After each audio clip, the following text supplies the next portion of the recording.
Hello everyone. Welcome back to my channel. I hope everyone is having a nice day before we begin the video.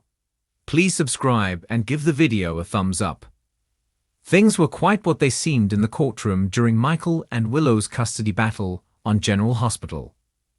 Michael, Rory Gibson, finally has all of his kids under the same Quartermain roof as him, along with several loved ones, including Sasha, Sophia Matson, and Jason, Steve Burton. Although Michael wants his stay at the mansion to be temporary, Jason suggested he move himself and the kids in to be closer to Daisy and Sasha. But it was a conversation between Lucas, Van Hansi, and Marco, Adrian and Kondo, that prompted some suspicion.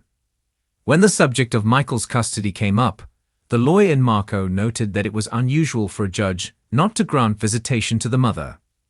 That was when the scene switched to Sidwell, Carlo Rota, who was thanking the judge for granting Michael full custody.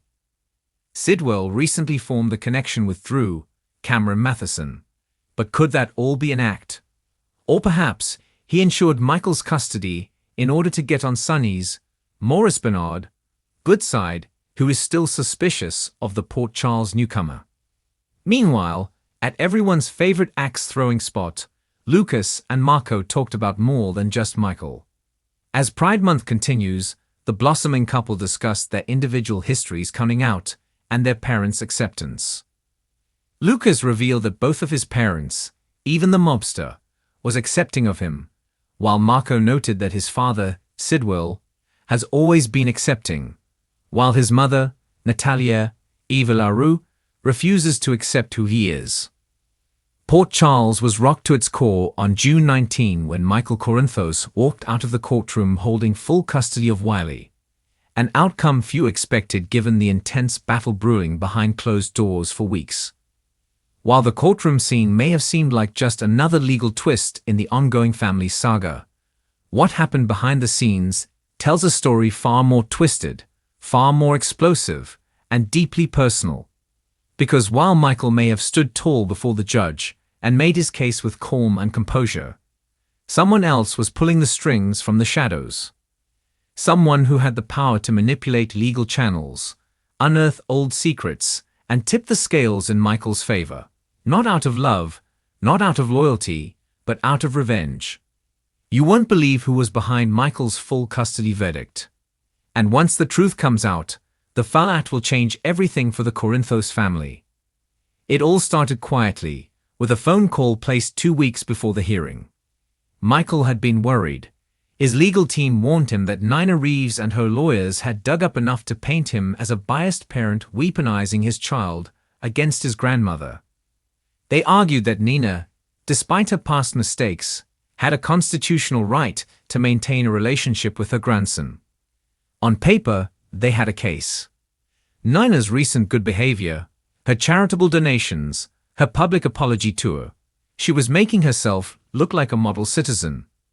Michael was prepared for a compromise, maybe even partial custody or supervised visitation. But when the gavel came down and the judge ruled in his favor, awarding him sole decision-making authority and the ability to limit or even eliminate Nina's visitation entirely, no one was more stunned than Michael himself. In the hours following the verdict, eyebrows were raised. Rumors swirled. Some whispered that Carly had blackmailed a member of the judiciary. Others wondered if Sonny had intervened behind the scenes. But Carly knew nothing of it. And Sonny, despite his growing paranoia and mob clout, seemed just as confused and increasingly suspicious. But the answer didn't come from any of the usual suspects. It came from a source no one saw coming: Tracy Quartermain. Yes, it was Tracy, fierce, calculating, unshakable, who made the call that changed the game. And she did it not to protect Michael, not to avenge Willow, and certainly not to support Carly.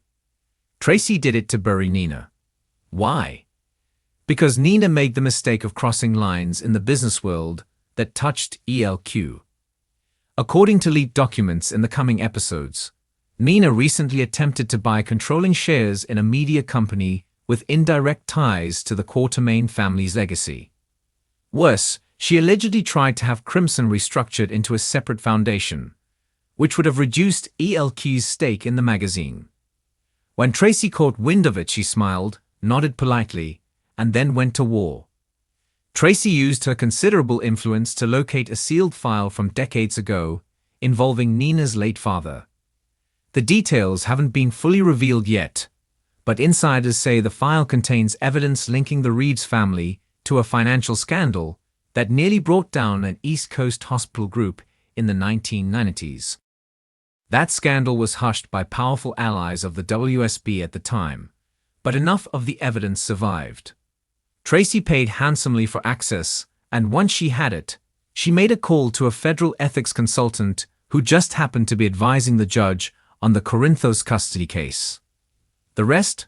Quiet leverage, subtle pressure, a few phone calls suggesting that certain disclosures about Nina could go public if a certain verdict didn't go the right way.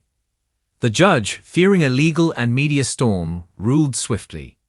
Michael got everything he wanted. And Nina? She never saw it coming. But Tracy didn't stop there. She made sure Nina's name was whispered through the elite circles of Port Charles Donocine. She cut off back-channel support Nina had used to curry favor with the Metro Courts Board. In short, she neutralized Nina's power base. She never told Michael. She never told Carly. In Tracy's mind, they didn't need to know. All they needed was the result. But now that word is starting to leak, the question becomes, how will everyone react when they find out the truth? Michael is stunned when Brooke Lynn confronts him about the rumors. He immediately denies any knowledge, but when he confronts Tracy directly, she doesn't blink. "You're welcome," she says flatly. Michael accuses her of interfering, of crossing a line. But Tracy fires back with the cold logic that only she can deliver. "You were flailing. I did what needed to be done. You'll thank me later when your son's life is stable." Michael, morally torn, can't argue with the result, but it eats at him. He goes to Willow, confesses what he knows, and she's horrified. Willow wanted Nina cut out of their lives, yes, but not like this. Not with secrets and leverage and old vendettas. She tells Michael this wasn't a victory. It was a hijacking of the legal process. And for the first time since her illness, she walks out on him. Nina, meanwhile, spirals. At first, she tries to understand the ruling. Maybe it was just a hard day for the judge. Maybe Michael's lawyers got lucky. But then she begins to connect the dots. The media calls that never come back. The board meeting cancelled at the last minute. The friend at Crimson who suddenly refuses to take her calls. Then she hears a name. Tracy. And everything clicks. Nina storms into the Quartermain estate demanding answers. She finds Brooke Lynn instead.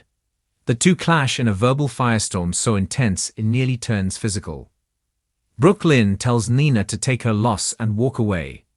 Nina swears she won't. That she'll uncover everything. That she'll make them all pay. And Brooke Lynn, in a rare moment of calm, says something that cuts deeper than Nina expects. "You've had a chance to be a part of this family. And you blew it. Now this is what it looks like when the family pushes back." Elsewhere, Carly begins to suspect something's off. The victory was too clean, too easy. She confronts Tracy, who admits the truth without apology. Carly is furious. Not because she disagrees with the outcome, but because she wasn't consulted. She hates being kept in the dark. Tracy, never one to be shaken, simply says, "You were busy playing clean-up with Sonny. I handled the grown-up stuff." Carly warns her that meddling in family battles is dangerous, especially when it involves her grandson. But Tracy isn't afraid. She's never been. As the dust settles, Sonny watches it all from the outside. He sees Nina's pain. He sees Michael's discomfort. He hears whispers of Tracy's influence. And he makes a chilling decision. Sonny goes to Tracy and tells her to stay out of his family's business. Tracy laughs in his face. "I'm a Quartermain. That makes it my business." Sonny narrows his eyes and says, "Don't confuse being tolerated with being untouchable." Tracy doesn't flinch, but the temperature between them drops several degrees. A new war may be forming, and this time, it's between Port Charles' two most powerful dynasties, the Corinthos family and the Quatermains. Behind the scenes, Spinelli begins digging. He doesn't like what he's hearing. He suspects there's even more to the story. Perhaps someone fed the information to Tracy. Someone who wanted to take Nene down, but needed a buffer to do it. Could it be Valentine? Could it be someone inside the WSB, still loyal to Brennan? Spinelli begins pulling threads, and what he finds is even more shocking. An anonymous account that funded the courier who delivered the sealed file to Tracy. The account is tied to a company based out of Paris. A company with a Casadine board member. Suddenly, what looked like a family drama becomes an international conspiracy. Michael's custody case wasn't just about Wiley. It may have been about weakening Nina, destabilizing ELQ, and triggering fractures between the Corinthos, Quatermain, and Casadine bloodlines. Thanks for watching this video, and please subscribe our YouTube channel for more update news.